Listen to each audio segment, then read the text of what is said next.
Hello, everybody, and welcome back to my channel. So today I've got a very special interview for you with a chap called Ivan Hrastovec from Slovenia. Now, you may or may not know the name, but if you're involved with Ultra Snowdonia trail run, the Ultra Trail Snowdonia, back in the middle of May, the 25, the 50, the 100K, or even the 100 miler, and you're on the Facebook group or the Instagram, you will definitely have heard of Ivan. Ivan, just to put it into context, ran the 100 miler, which ended up being about 170 odd kilometers barefoot. And I don't mean barefoot wearing some of those zero drop shoes. I mean barefoot in terms of no shoes at all. And if you're on the Facebook group or anywhere around Ultra Trail Snowdonia or other Ultra Trail Facebook groups, you will have heard about him and you will have definitely seen him on Snowdonia, because there was quite a lot of controversy that surrounded him, as he had his mandatory kit, as we all did, and you're supposed to have everything on that kit list and it's checked before you start the race. And he also had his trainers. Now, he started the race barefoot, and by the time he got to checkpoint 1, as I understand it, he was disqualified, which was not a very welcome decision by most of the runners that day on all the distances. Fast forward to checkpoint 2, and it seems that he was reinstated and given his tracker at checkpoint 2 back into the race. Now, the question is why?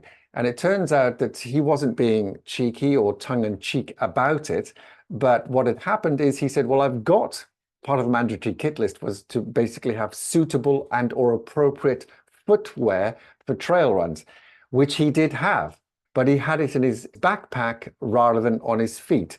And nowhere in the small print and or the regulations does it say you need to be wearing your terrain shoes or your shoes for the race, which I thought was fascinating. And it struck me initially as, well, you know, maybe this is a bit of marketing or drama or whatever you might think in terms of why would somebody do that? Well, I've interviewed him. I met him completely by accident, coincidentally, in the car park area around the slate mine very late on Sunday night, because I'd gone back to find my camera, which, if you've seen the channel, I'd lost or it was stolen. And there was this chap sitting on his own, and I could see him wearing a sort of running kit. And I said, oh, so how'd you get on today? Long story short, I didn't even realize who it was, but he says, oh yeah, my feet are a bit sore, etc., etc. And I said, oh, well, you get the wrong shoes on? And he said, no, I was running barefoot. And then the penny dropped. This was the chap that everybody was talking about on Facebook. Anyway, Ivan is absolutely fascinating. He's very, very humble, friendly, and, you know, just a joy to speak with. And I thoroughly enjoyed our conversation that night. And I said, you know what? I'll be shocked if nobody asks you for an interview or to go on to be a guest on a podcast, not thinking that at some point it would be me. And I got home and I spoke to friends and family and said, you know, you should interview him. You've got this YouTube channel. Why don't you be the first to interview him? So here it is. And this is my interview. It's about an hour long, so you'll have to sit back with a cup of tea and listen to it. But there are some real gems in this interview. And I mean real gems. His outlook on positivity and self-talk and how he manages to get through these ultra marathons by positive mental attitudes. And I know we all know this and probably think it's a cliche, but he genuinely has a really original thought process on how to remain positive. You've got to imagine this is 170 kilometers barefoot, 2 days and 2 nights. It's quite a thought. I can't even imagine running 2 or 3 kilometers barefoot in broad daylight. So there's a lot to be taken from here. There's some real gems here about how to run barefoot, how he started, why he started, and what are the advantages of running barefoot. So I took a lot away from this on not only positivity, but it's also his connection to himself and earth and feeling how important it is to be connected to earth. He's a very, very humble guy, very positive, friendly, very helpful, easygoing with his advice. And I think we can learn an awful lot from Ivan, whether you choose to wear barefoot, whether you choose to run a normal, I don't know, 5K or an ultra marathon barefoot. There's a lot to be learned from this. And the fact that he doesn't really get tired when he runs barefoot, but he does get tired when he wears shoes, particularly if he's moving at a pace. That was quite interesting. And that's somewhere halfway through the interview. and what sort of social stigma he had to come over and strange comments from people. But as I say, it was controversial to start off with. I happen to agree with the race director to reinstate him in the race. I don't think he did anything wrong. If anything, he's highlighting ultra marathons as a sport. Any sort of focus that brings on the sport means that more people get involved. It's a wonderful community, you know, if you're on this channel. And there's a lot of takeaways here. Tune in, enjoy, sit back, grab a cup of tea, and I'll see you later. But please do leave a comment, because this is a very intriguing, very curious, very fascinating story. So please leave some comments. And I'd totally love to engage with you on the commentary, because there's a lot to take in here and a lot to learn. Enjoy it, take care, and I'll see you soon. Here we go.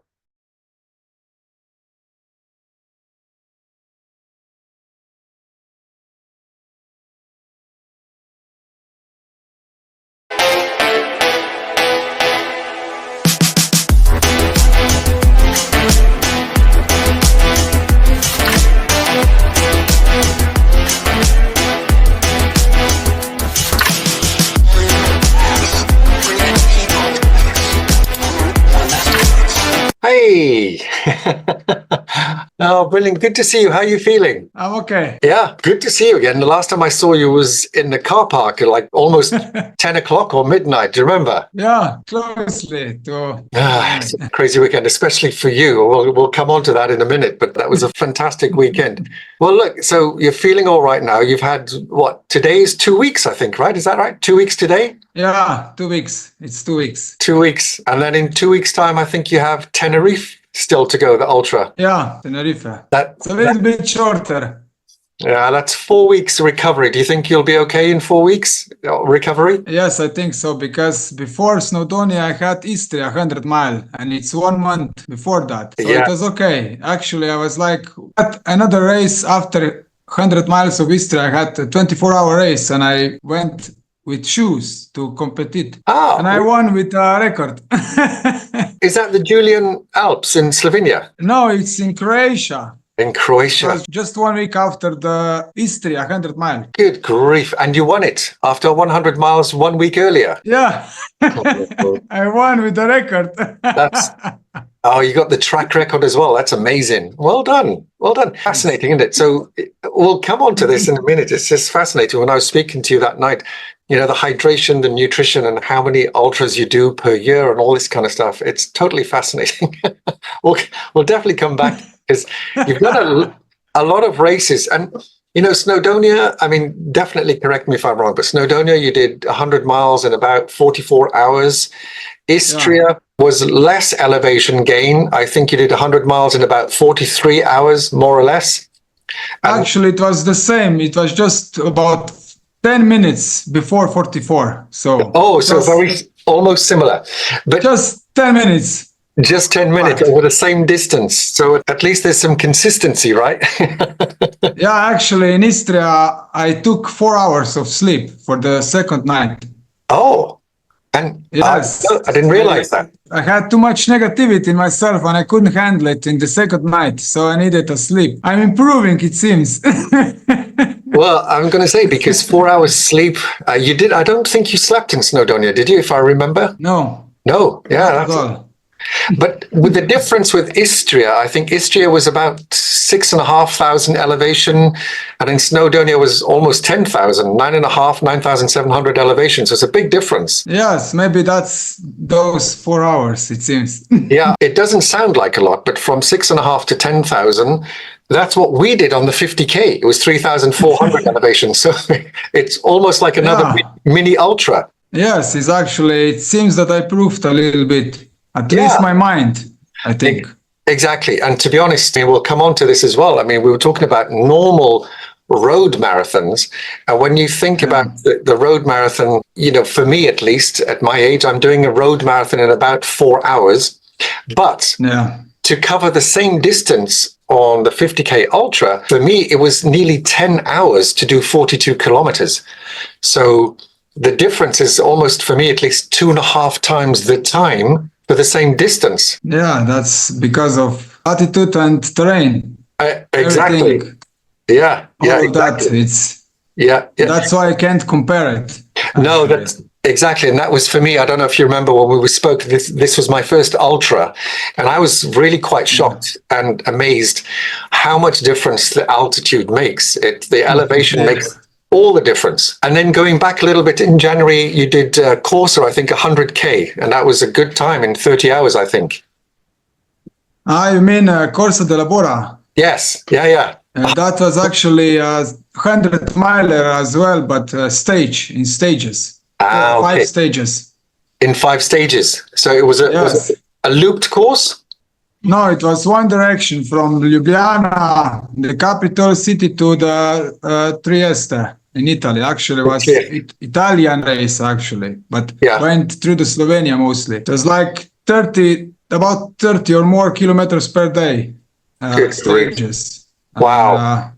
It was a good experience for me because I wanted to know how sensitive the foot would be the next day and the next day. And that experience helped me actually in Istria when I went to sleep. Because when you woke up, it's like it's hard to step on your feet because of the sensitiveness. And that helped me that after 1 hour, it gets better. Because if I didn't have that experience, I would probably scare myself, like, what is wrong with my feet? I can't walk properly, actually. So that's really interesting. So that one was a stage race of around approximately 30 kilometers per day over 3 days. 5 days. It was first one was like almost 50K, and then the rest was like 30, about 30. Gosh. So it was like 100-miler. Yeah, stages.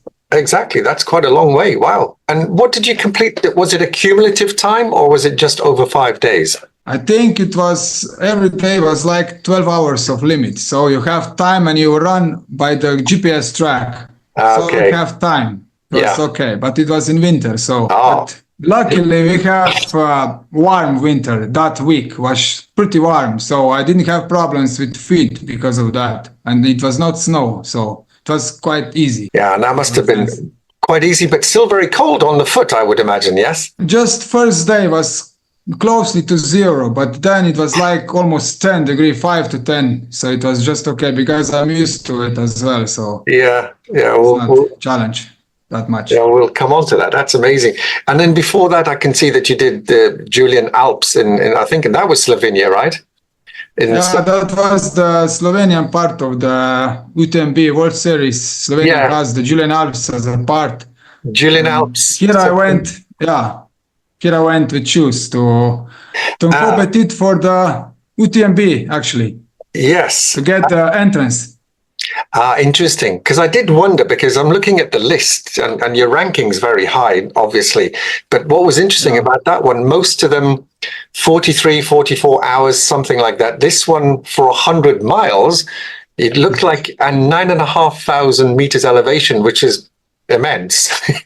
And you still did that in 22 hours, is that right? Yeah, 22 and a half. Oh, that's incredible. I was well prepared, actually. I was well prepared for this race. Pretty like 3 months. With shoes? Yeah, with shoes, because you see, without shoes, you can't go that fast. That's incredible. That's half the time compared to Snowdonia, literally from 44 to 22, a huge difference in terms of speed. That's why I can say that I'm actually not tired at all when I'm doing barefoot. Just feet are hurting, but like body is rested. I'm actually walking around normally the next day. But when I'm competing, going 22 hours, I'm like devastated, I can't walk properly. It's like that's what the average speed is doing to the body. It's big difference. Yeah, I can well imagine. So does it take you longer then to recover with normal shoes going faster or without shoes barefoot going slower? Because there's two different kinds of pain and discomfort, I guess. Yeah, it's you can't go, if you go compete in shoes, you can't go in 1 week to another race like I did after Istria. But when I'm going barefoot, I'm like, it's so economic. Everything is going, you're not tired that much of the body, and you can go for a race after 1 week or something because the feet are getting ready. Like in 1 week, they are okay. It's like nothing. But if you go with shoes and for a time for a compete, you can't go for another race. It's like It's too hard for the body. That's really, really interesting. And how do you explain that? Just because you're pushing yourself faster and harder because you now know you've got the comfort, if you like, of shoes and the protection of shoes. So you push yourself more and harder and faster. No, it's actually just speed is doing this actually, average speed. And because of this, because I'm well prepared to go with shoes faster, I have advantage when I'm going barefoot because my body is not then struggle for a distance because I'm prepared to go faster. That's why I have kind of advantage to go barefoot because if you don't have that advantage, you struggle from the distance and you struggle from the feet, and that's double strike. And I have just one feet. So that's why I can do the 100-miler barefoot because I'm well prepared for the distance and I can go slowly and I'm not tired then. That's actually my recipe, the secret.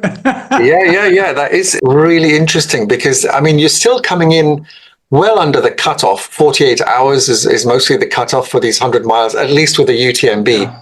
And you're coming in at 43, 44 hours. And the fact that you're finishing, I mean, a lot of people, I think, I only did Snowdonia, but I think with 100-mile Snowdonia, there was a 60% dropout. That's a big number, well over half. So even barefoot, at least you managed to finish well within the cutoff. So yeah, I think that is a big secret. So you can manage to do these ultras. From your perspective, the pace is quite slow, but when it comes to a race that you really want to go fast and you put the shoes on and bang, you're coming in half the time. Yeah, and it's also when I'm doing barefoot, if I have like grass sections, the sections that are good for feet, I can go like much faster and people are just watching. What the fuck just happened? He just went away. And also in the climbs, when I'm climbing uphill, I can go very fast actually barefoot because I step much faster than, and that's why I get this time barriers, this average. Yeah, I can see. If I'm going faster in those. On other sections, when it's like stones and a hard terrain, I'm much slower than most of the people because I'm barefoot. So it's kind of, the terrain is actually doing the rhythm, the terrain, not me, actually. Yeah, it's interesting because when we spoke, and a few people I've spoken to said, ask him this and find out this and so on and so forth. But I remember when we spoke, you said almost you have to change you recalibrate your brain in terms of where you're looking when you place your feet. And that way, it's almost like you get less injuries because you're much more careful and deliberate about where you put your feet because you're carefully watching. Is that? It becomes, I think, more natural because you're just used to it and you just step and you have gentle steps. It's not like in shoes when you are like, too, how to say, aggressive with terrain. Yeah. With barefoot, you go much gentle more touches. Even if you step on something, it's more gentle. It's not hurting that much. But you learn that from efficiency also. Then when you go with shoes to go more efficiently to run. Yeah, and that's an interesting question because I was going to say, dropping half the time. If you think about your average marathon, if I managed to do a marathon in 2 hours, I'd be the world record holder. So if I could do it in 4 hours and I cut that in half, I'd be very happy. So. Part of my question was, yes, I mean, when you learn to place your feet carefully, then when you put shoes on, it sounds like you're naturally going to get faster because you're more deliberate about how you take your steps and your cadence and your speed of each step. So tell me more about that because that's really interesting. I think it brings something, yeah. On a long run, especially in a long run, to bring this efficiency if you run barefoot, and also you strengthen other parts of the legs actually with barefoot practicing. I don't know, all the parts, of the muscles, of the bones, of the everything you actually strengthen, and also you get more efficiency. And then you combine, then you also need to train with shoes those different kind of trainings like speed runnings or uphill, downhill, those things, and long runs. You need to do that as well. But if you combine with barefoot, then you get a little bit of plus, to be even more efficient. For sure, for sure. You gain a huge advantage because you're deliberately going slow, and like you said, you're definitely strengthening different muscles in the foot. From the ball of your heel right to your forefoot, and even the plantar in the middle, your arch, your fasciitis. So really well done. And I suspect that when your foot is stronger and more robust, and like you said, you train different muscles, all of a sudden your calf muscles, I guess, are working harder, and you're probably deliberately running much more on the forefoot rather than the back of the foot. You're already strengthening some muscles and tendons as well. And then when you put the shoes on, you automatically have an advantage. Yeah, it is something like that, because you actually learn how to run when you go barefoot. Even if you try that you don't run, that you're just on the same place and start running. You can't go on your heel. I mean, back. You just go naturally. Yeah, and I was going to ask, so that's exactly where I was heading with this. So, when you're running normally in shoes, most people, I strongly suspect, go a heel strike. So the heel, toe. And when you're running barefoot, you can't land on your heel.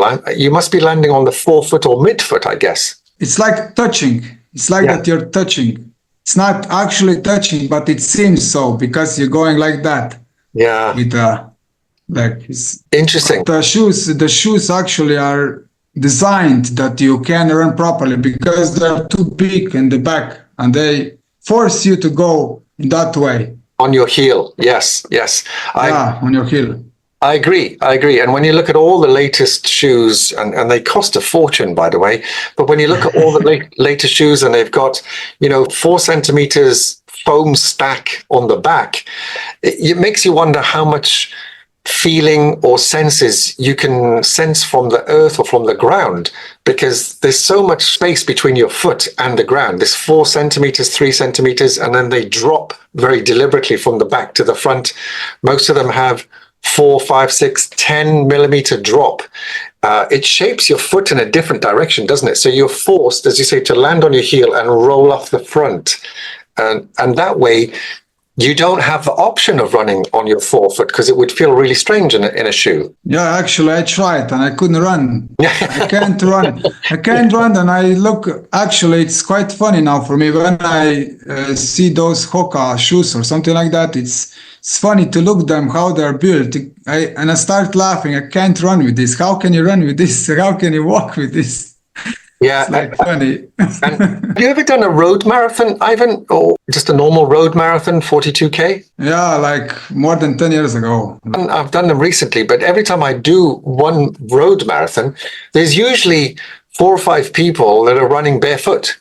And a road marathon is typically in a big city somewhere, and it's all asphalt, it's tarmac.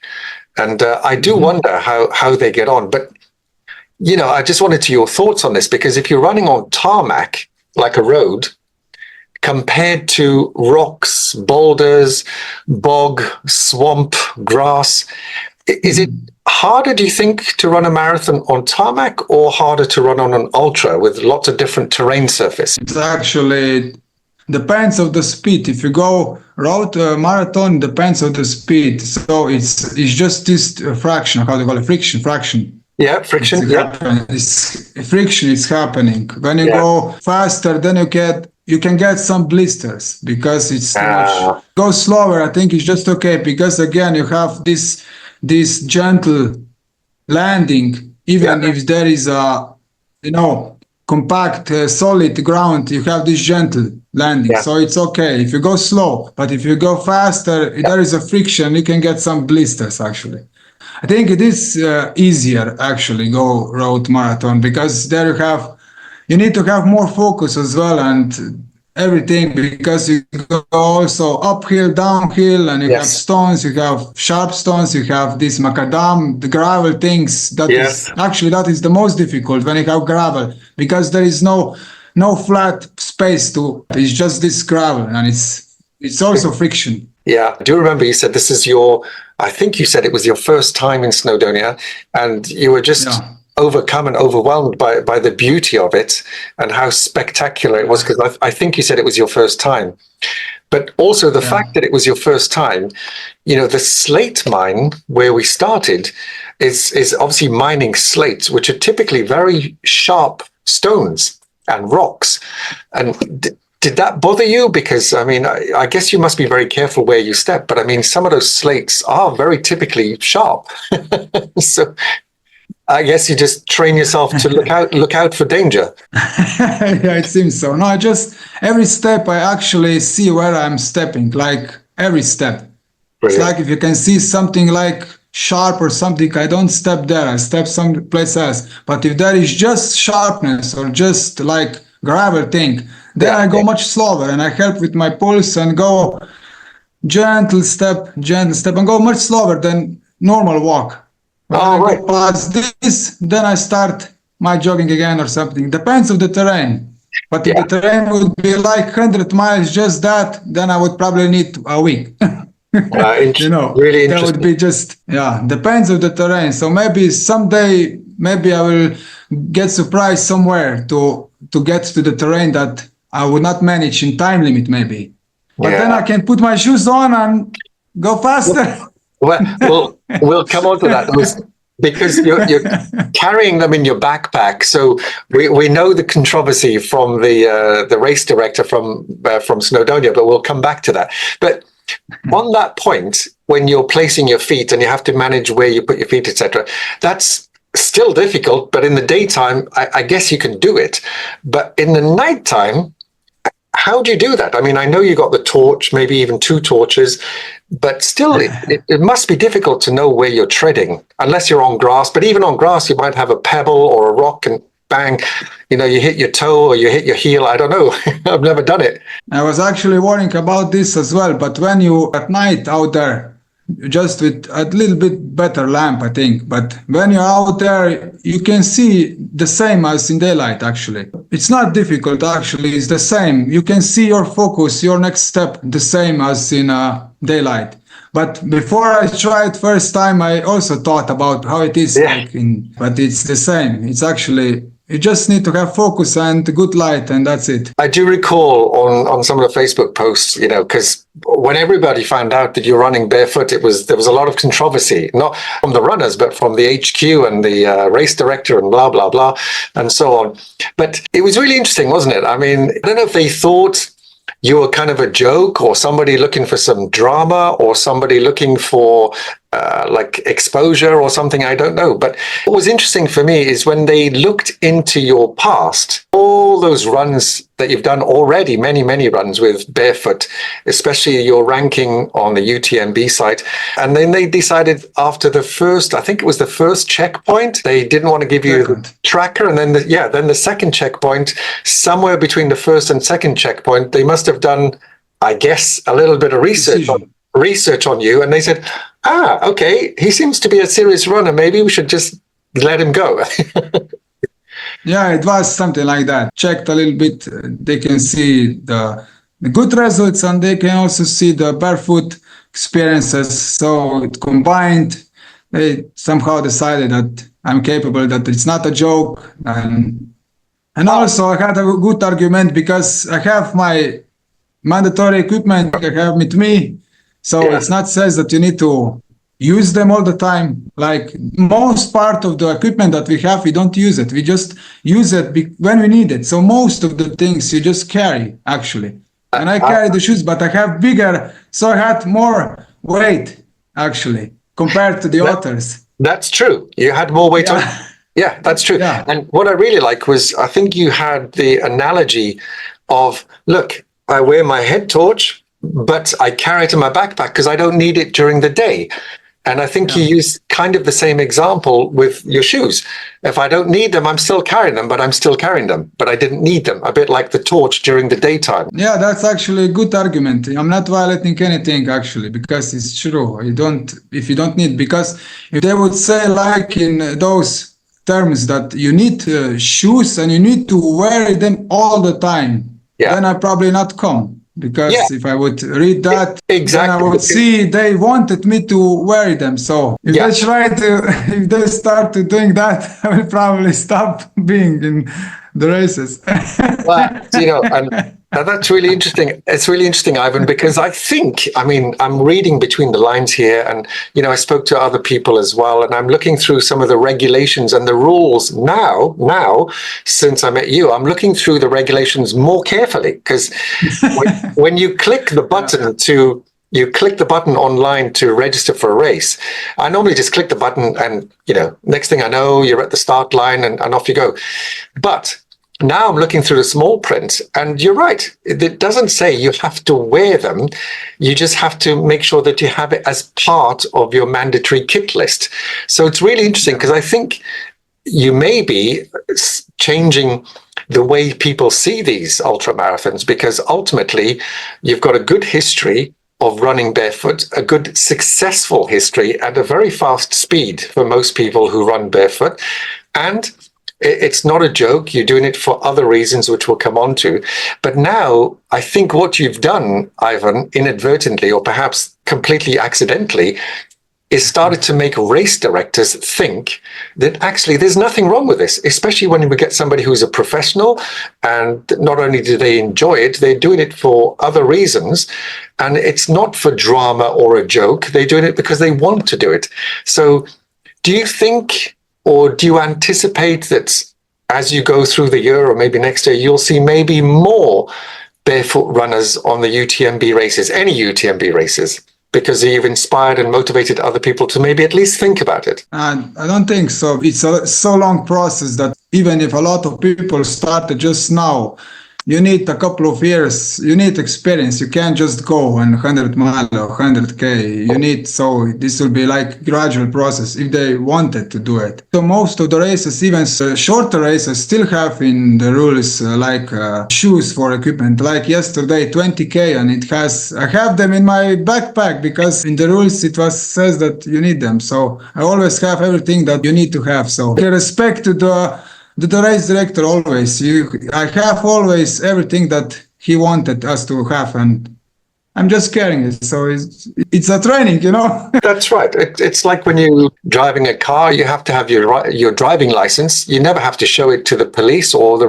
inspectors or anything, but you have it there just in case, and it's the same thing. Yeah. So it's like that. So backing up a little bit, and you said, even if I choose, I'm not, but let's say I choose to do the 25K next year, which gives me 1 year full training, and I only want to do the baby one, the 25K, and I would do it barefoot. It would take me 1 year to train for it. Maybe one day I do half a kilometer, next day I do 1 kilometer, next week I do another one, and build it up 1 kilometer at a time for a whole year. Do you think then it would be possible to do something like a small 25K ultra? I think so, but you need to continue even if there is winter somehow. Like that you're not 3 months off. Snow and ice, yeah. No, that you just pick days that it's like if there is snow, that you just pick days that is somehow manageable, right? Like in a road that is not covered with snow, maybe. Got it. But you don't rest for 3 months, 4 months, and then start it again. No, you need to gradually, continuation needs to be. Consistency, I guess. So every day, every 2 days, keep going every time. Yeah. It's intriguing for me now. So I'm really curious as far as your running career, if you like, is concerned. Where did this start? I mean, when did you start running? Did you used to do football or soccer or rugby or tennis? How did you start getting into running in the first place? Actually, it was football first, but that was like when I was still a child. In school? Then when I was 20 years old, it was kind of a joke that we start running a little bit. And then I liked it, and I started running more and more, but not barefoot, just with shoes and road runnings and some with climbs like mountain running. And then this book came out, Born to Run. Born to Run, the very, very famous book. Yeah.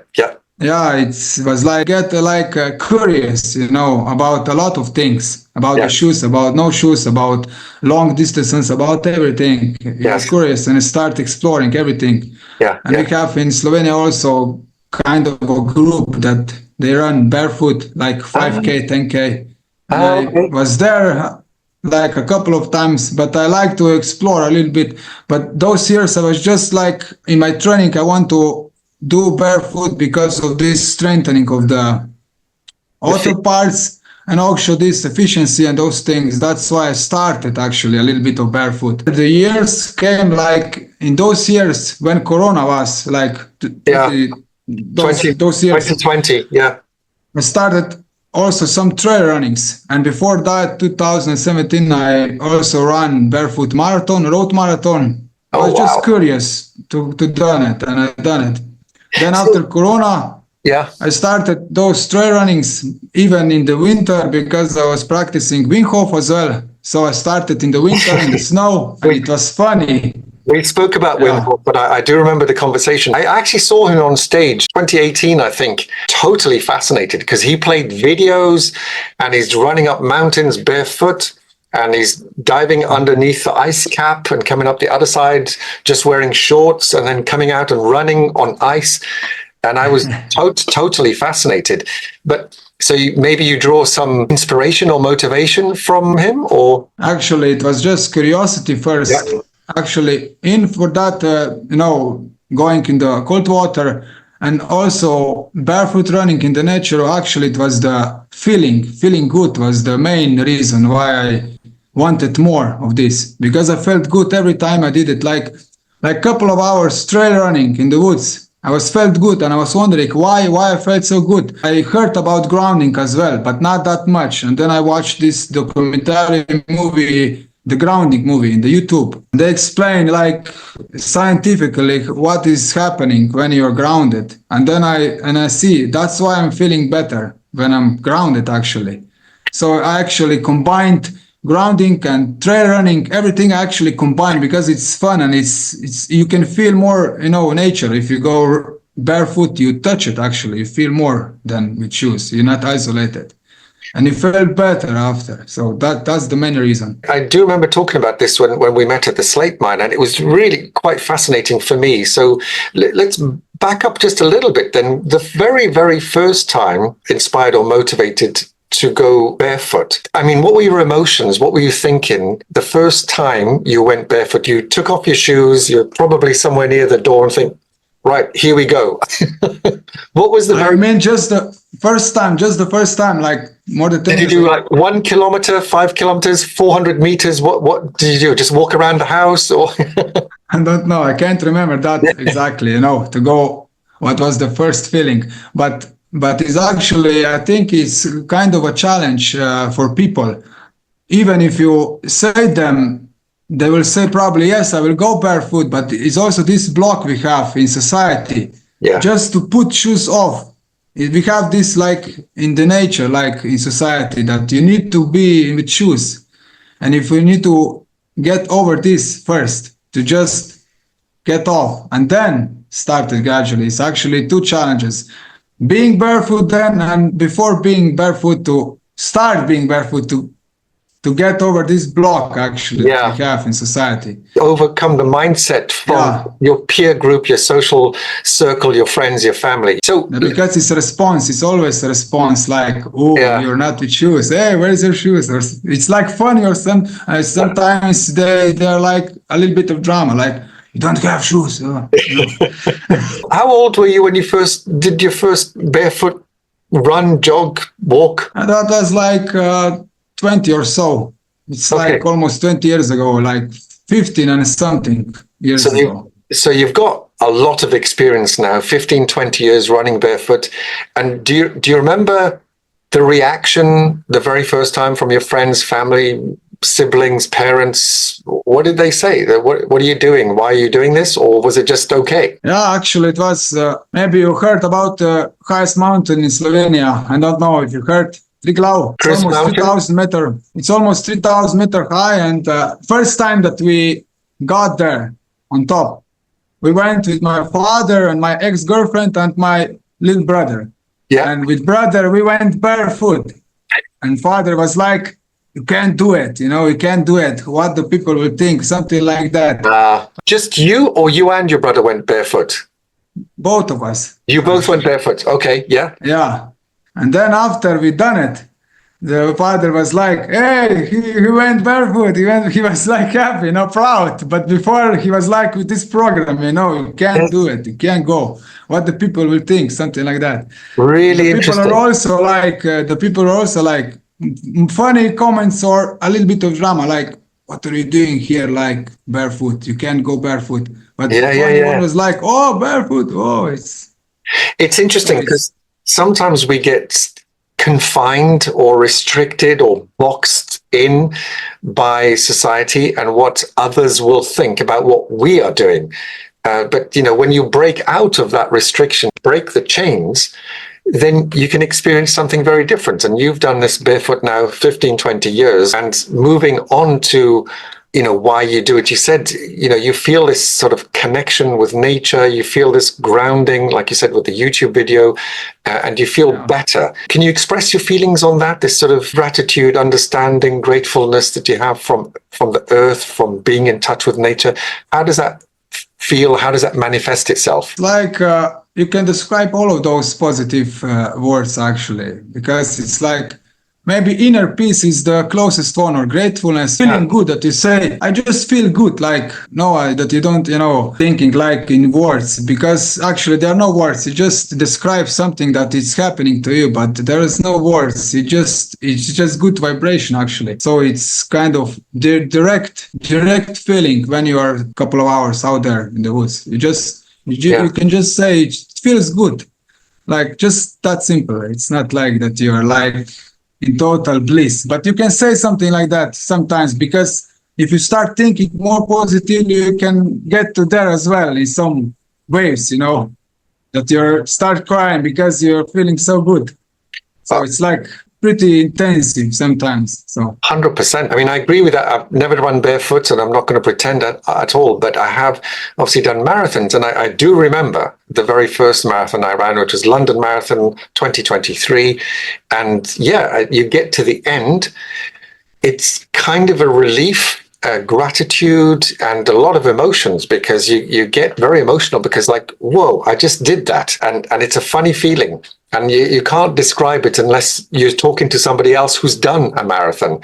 But I can imagine that's on a even higher plane, you know, a higher level when you do it barefoot and on the rural trails, you know, not on road. So rocks, grass, you know, gravel, all kinds of mud, bog, this kind of stuff. And you must feel even closer connection to what you've just done, because when you're on a normal marathon on a road wearing, you know, 2 inches of foam under your feet, yes, it's a good achievement, but I don't think you feel the same connection as you said with you on a trail run with barefoot.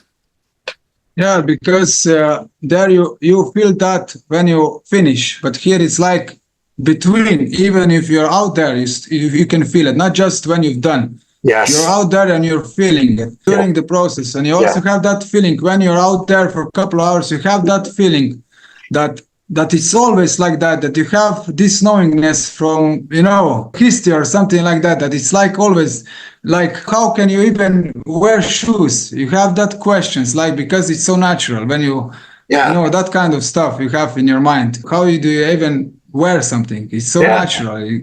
Totally and utterly. I mean, when you think about, you know, parts of Africa, the Kenyans, the Ethiopians, you know, a lot of them are super, super elite athletes now, because when they're younger and they're children and they run to school every day, 3, 4, 5 miles even, I've heard, twice in one day, and they're wearing no shoes, you know, the strength in their feet, the tendons, the muscles, the ligaments, they must have really, really strong feet and legs. And then as they grow up, of course, you know, when they get sponsored by all the big shoe brands, it's no wonder. And of course, they live on high elevation. It's no wonder that they're so fast when they're older in normal road marathons. Like you said, you know, you run a barefoot ultra, it takes you 43, 44 hours, and then you put shoes on, bang, you half the time, you do it in 20 hours. It's incredible, amazing. Yeah, it is something like that, actually. But this is just for training, actually. What you expend is just for training. And then you have also this present, actually, for feeling better. So it's actually, you're getting better with performance and you're also feeling better. It's actually two pluses, actually. Yeah, it's like a bonus. Yeah. Yeah, it's bonuses everywhere. It's actually barefoot. It's, you get bonuses all the time. It's fantastic. I can't get over your... Yeah, absolutely. It's a really positive mindset. And then I do recall, I'm a trainer and, I'm a coach as well, but not for running or sport. And for me, we often talk about the fixed mindset and a growth mindset. And one of the things that fascinated me when I spoke to you, genuinely have what I would call a growth mindset. You continually want to grow and explore and challenge yourself and look for new opportunities on how you can get better. What was really good about that is when you spoke about the negativity from the race. I mean, I'm only referencing Snowdonia because that's what we were talking about.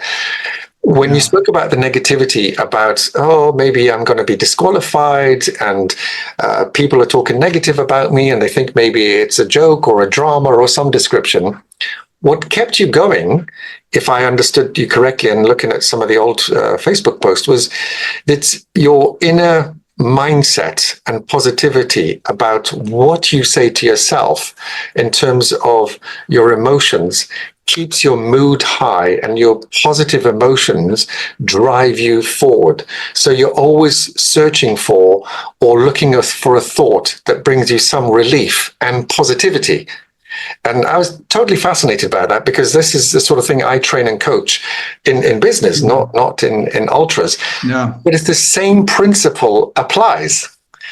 And I just thought it was fantastic. So your emotions, you own your own emotions, and your inner comments or commentary with ourselves is what helps us progress and not get stuck in the bog with the race director. I mean, I know it all turned out positively, but you didn't get stuck in that. You thought about it for a few minutes and then, you know what, forget it.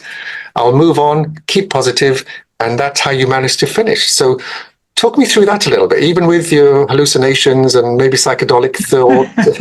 I thought it was fascinating. Yeah, the first thing is when you experience negative emotions, most people just think that it's normal that you experience negative, but it's not normal. You don't need to, because negative emotions tells you that you're on a wrong path. So, and nobody wants to feel negativity, actually. No. Truly. So when I start feeling negative, I want to do it like, I don't want to feel that, was actually the first thought. I don't want that. So what I want positive emotion. I want to get out of this negativity, actually.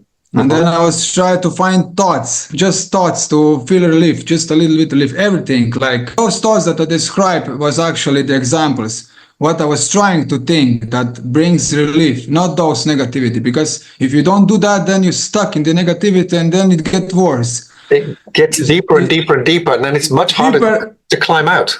Yeah, and then the body will also reflect negativity, and that starts you get in pain and everything gets worse. But if you start getting better with your mind, with positive thinking, elevated yourself, and that's why it happens then that also those circumstances changed. Not just that I would probably do my positivity even if they leave me disqualified.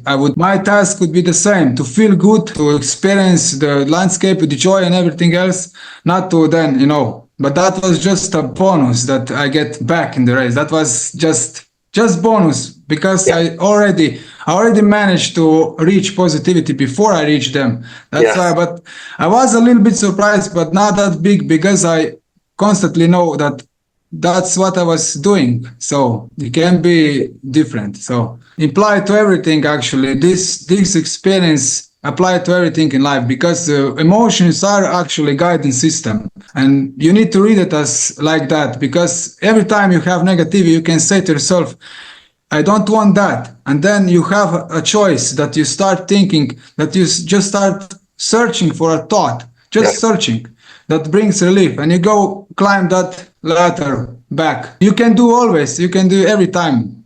And completely agree. when you start doing that in shorter time, you will not have experiences like negativity, because every time you will start doing this, and we don't need to suffer actually in life. It becomes don't need practice to. and practice and practice. It becomes normal where you. It becomes normal. We all experience negative thoughts, but the more you practice to move away from it and replace with a positive thought, the more that process becomes normal. So it just gets you over the negativity quicker. Yeah, we don't need, we could be like in heaven actually, not. We just don't treat as it is, the emotions, but emotions are perfectly guided system for everything. That's why everything is the same. Every human has the same anger, the same joy, the same, everything. They are universal. That's totally us to guide us. Totally universal. And this is what fascinated me when we spoke. When you had that decision from the race director, said, you're going to be disqualified, you're supposed to be wearing your shoes, blah, blah, blah. And then what fascinated about me when you spoke about it, you said, I completely accepted the decision and I kind of forgave them. I understood the situation. You understood the race director didn't have any agenda against you personally, and that you were just full of gratitude and grateful that you could be in this beautiful fairy tale land and still enjoy the run. And I think you said to yourself, I'm going to stay awake and I will finish with joy. It's one thing that stuck with me. I'm thinking, you know what, even with all the negativity and the possibility of being disqualified, you still stepped out of that negativity, gave yourself some positive thoughts, and boom, somehow or other, after checkpoint two, maybe it was supposed to be that way, they let you stay in and off you went. And I think that positivity really, really helped. This experience was actually a reflection, actually. That was actually demonstration of these things that I was doing with my mind, actually. It was perfect demonstration. Because if I stuck in the negativity, maybe it would not be getting tracker back. We don't know that. But if I stuck in negativity, maybe I'll get my tracker back, but with negativity, I will be getting something else. Yes, because when you have that negativity, it affects your physiology. So you will run and act differently from a physical perspective. And like you said, you are more aggressive to the marshals or to the race director, or maybe you have an injury because you're not thinking clearly.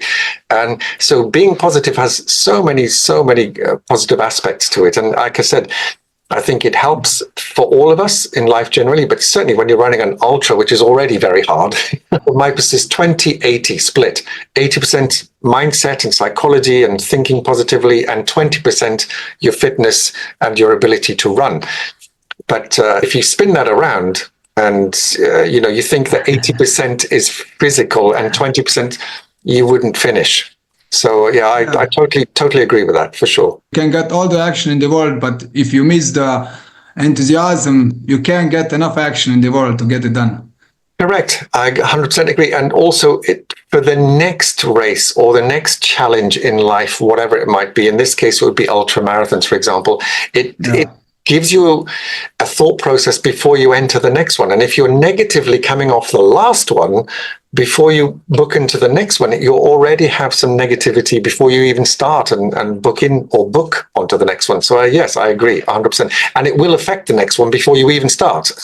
So, that would be like karma, Exactly. Kind of doing the same circle. You didn't learn anything, you've been negative, and then you will get another lesson. One of the things that we always took away from our coach was, there's never a loss, always a lesson. And that stuck with me for a long time. Never a loss, always a lesson. And you could do the same. If I didn't finish the ultra, I wouldn't call it a loss, but there's lots of lessons you can take away from that to apply to the next one. Yeah, exactly. So you must have seen this on Facebook and a few other places now, and I'm sure you've had lots of discussions with people, but you've also motivated and inspired a lot of people, whether they run barefoot or not, it's up to them, but you definitely have. And from conversations I've had with my own running club, they've been inspired and motivated. How does that make you feel? It feels great, and I felt I'm inspired as well because of that, actually, even more. Like, you want to do it more because people somehow want to, break some borders. Breakthrough, to have a breakthrough, to get through the shell, We have this in ourselves because the universe is expanding all the time, and we have that in ourselves. We want to expand, so we want to do different things. We have experience, and from experience, we have no wishes, no desires. I want to expand, so it's the same. And that's why people are inspired. When you see something like that, they are inspired because they see it's possible. Yeah. So that's why. So it's both ways, actually. Inspiration is both ways. That's amazing. Yeah, it is, because you're inspiring and motivating others, but you're also, it's almost like a gift to yourself, because you then also get motivated and inspired by doing it to others. And I agree. When you look at the universe generally, you look at plants or trees. A plant doesn't say to itself, I'm going to grow 1 meter and then I stop. Or a tree says, I'm going to grow 20 meters and then I stop. No, nature will just forever want us to grow and expand and learn and develop. And I think as people, as human beings, we're the same. We always have to be continually learning, continually expanding, continually developing and growing. Yeah, for sure. Yeah. Oh, brilliant. Yeah, I agree. Now that you've done so many of these ultras and many of them barefoot, if you had to pick one or two that you're, I don't know, the most proud of, not necessarily for race time, but for the way it felt or the way it went, which ones would you be the happiest with in terms of just how you felt about it? The pride, maybe it was the fastest, I don't know. I think the answer is obvious. Because Snowdonia overcome my negativity. Yeah. That's why. And also in Istria, I partially overcome negativity because I didn't stop. I still managed to convince myself that I need just rest and then it's not over and I have time. And then I do that and then I finished as well. So it was like overcoming the negativity. And now I have a second chance. And I have in the beginning the challenge to overcome the negativity, and I'm overcoming. So I think this is the better to do this than, be proud of the victory, because even if you get victory, you have also those challenges and suffering. But actually, I don't like that. So I want to get over the negativity. I want to feel good. So that's actually, I'm proud of that, to get over negativity, to be positive and to, to be example for others that is possible. Really wonderful to hear. And it's interesting because, when you work with people who do fighting, whether it's kickboxing or boxing or anything like that, it's the losses when they don't win is when they learn the most and they're motivated and inspired more to do better next time, because you don't learn very much when you come first or when you win. Yes, it's a nice feeling when you win and you come first, but you don't learn so much. So I think you're absolutely right. You can become arrogant. Win too much. It's a great feeling when you win, and because you've done a lot of training, you've put a lot of hours and a lot of miles into making sure that you do win. But it's the hardship from, like you said, Istria or Snowdonia that teaches you more. And I think you're absolutely right. And I said, like with Istria, for example, you fell asleep for 4 hours and you come in and there's only a 10-minute difference between Istria and Snowdonia, despite a 3,500 elevation gain difference. So this is interesting. The dynamics of that is very interesting for me. Yeah. Brilliant. And also the structure of the terrain. Istria had a lot of gravel roads. I can't imagine that because I've never done barefoot, but I can totally get the picture on different terrain surfaces and barefoot. Unless you're experienced like you are, it would be very, very difficult. Yeah. Brilliant. Yeah. Cool. So now I think also said you opened an Instagram account. Do you want me to highlight that so people can follow you perhaps? Or I don't know, have already opened it maybe? It's Barefoot EV and also my name. All right, I'll make a note of that, Barefoot EV, and I'll put a link in here as well, which is fantastic. And also the same name in results, like Ivan Hrastovec. So got it. Okay, brilliant. That's good to know. So how are you feeling now about Tenerife? You've got about 2 weeks today, I think, isn't it? No, it starts on a Saturday. Yeah. It's 2 weeks. I already spoke to one guy. I not know him, but we spoke like in chat, and he said that it's pretty hard terrain around, across this volcano. Yes. So it seems that it would be challenge again, probably. But I can't say anything because when you're doing the next step, then you know what you have. Before that, you can't say it, because even if I go and watch it from the, not touching the ground, I can't tell it. When I start stepping step by step, then I can say how it is. Yeah. So it's like step-by-step process. Will you be there a few days early just to recce the ground or just to discover how it feels, or you're just going to show up a day before? Yeah, just like here. Just I will see. I will be not like to explore. Yeah, yeah. I can get surprised. It's okay. Yeah, okay. It makes it think more I'll interesting. manage. It keeps it more interesting. Yeah. Yeah, brilliant. And so my final question then, so obviously you've got a long timetable of different races to do this year. Will you be back since it's your first time at Snowdonia and you really love the grace of it, the beauty of it as you expressed on that night. Will you be back next year for the 100 miler? Yeah, but it maybe would be interesting, but I can't say now because I have so many plans. I wanted to do it like 600K challenges, but with shoes. 600K. Wow. Yeah, like there is one way in Slovenia. Tell me more. So it's in Slovenia. Is that's not part of the UTMB? That must be a local race? It's not a race. It's not a race. It's just a mountain path through the north of Slovenia and west of Slovenia. And it combines all the mountains. And I just wanted to explore to see how I feel. Because then after that experience, I will see if I wanted to do it like Tour de Jean and those races, so to speak, 300K races, because I want to try doing them, but with shoes, firstly. Interesting. Then later I will see. But now when I was 2 days awake, I can see that if I go slow with shoes, I can go really long. Long slower. Way. Yeah. If you can see this comparison, 22 and 44. So if I go with shoes, slower, then I can go maybe for a week and I will not be that tired. So amazing. That's why I want to explore that area. So that's why I can't say if I will do the 100 miler. And how long you got for the 600K? Is that going to be 6 days, a week or something? I think it's like 6 days, 7 days. The record 6 days, but probably I don't know for the first time because I can't know, for the first time I can't say like 7 days, 8 days because I don't want to do the record. Yeah, and you don't want to put a limit on yourself. You don't know yet, so we don't. Yeah, and in terms of hydration and nutrition, are you going to be working something out, or do you just have your regular hydration and nutrition? Because I know there were some problems on Snowdonia, especially checkpoint 2, I think, or checkpoint 3.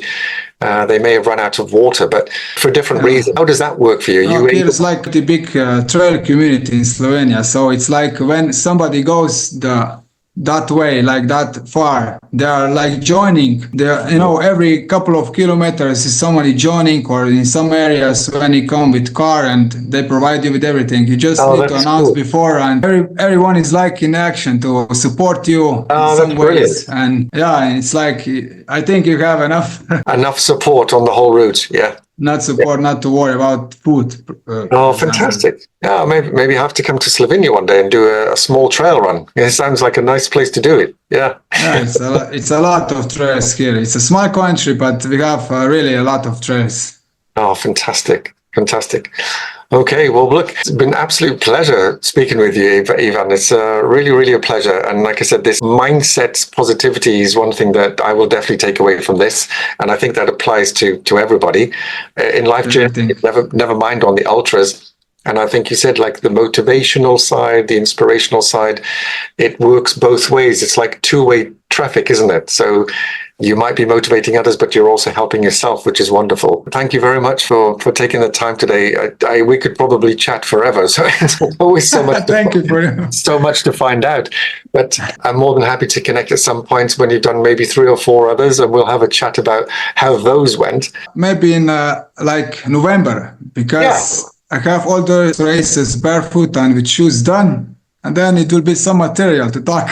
Yeah, there's some material to talk and some comparison to what you've already done. So to see an improvement or not. And you never know. Maybe I will do a 5 or a 10K slow build up before November, December to try and do a barefoot 5 or 10K just to try it. And who knows? Yeah, sure. Yeah. Can try. Did you ever try those barefoot trainers? I think Zero, Ultra, Viva Barefoot. Do you ever use those? Did you ever train in those to start, or was it just straight onto barefoot? Actually, it was like that. Firstly, I didn't run barefoot that much in those like 7 years or 8 years. But I combined my trainings with those shoes. I started using also for races the shoes that are not like with those big heels. Like they got zero drop. Yeah. Trail Glove Merrell has a good shoes. It's Yeah, they minimalistic shoes. Yeah, and also those that you mentioned, Vivo Barefoot, and also Saguaro. I'm using it, and some of those 5 fingers I'm using it. So actually, I have only those. I don't use those with big heels. So you prefer the five fingers as opposed to the one shape? Those I have just for maybe shortest one, but Yes. maybe for 100 mile is this Merrell one, Trail Yes. Glove. But for about 50k, 60k, Saguaro for me fine or something like that. So it's depends because you have a lot of those in market. So you just need to try.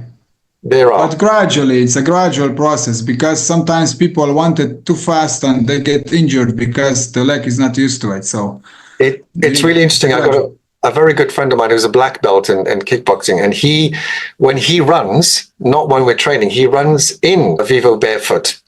Because when we're training for kickboxing, it's on a hard, like a school sports hall floor. So it's always barefoot, unused to it. But to run, when you're doing your stance and doing your sparring, you're bouncing on your feet. So you get some feel or sense of how that's going to feel when you run. But when he does run, he does a lot of jogging just to keep fit. He runs in the barefoot, and I've said to him, how does it feel? How does it work? He says, you can definitely do it. It's not difficult. But like you just said, you have to start slow because you're using different muscles. You're landing on your forefoot, not on your heel. And all of that takes a lot of time for your body and your legs and your muscles to adapt to the new form. And I said, yeah. So maybe I'll try that first with the Zero or the Vivo Barefoot. And then slowly but surely, maybe one day I'll do genuine barefoot. So we'll see. I'll come back to you in November and let you know. That's good. That's good news. Brilliant. Well, Ivan, I will let you go, but thank you very much for your inspiration, your motivation, and the insight into your mindset, because I think that's really important.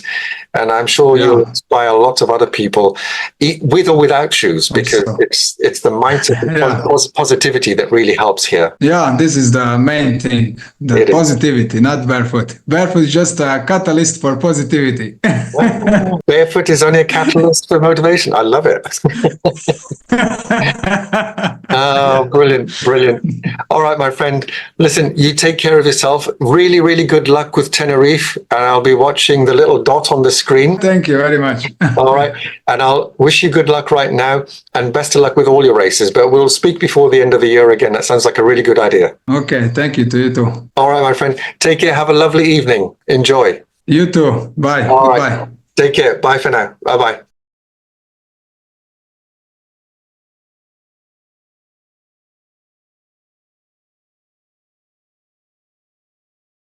So, Ivan, I just want to say a very big thank you, not only for your insight, but also your wise words, obviously from all your experiences.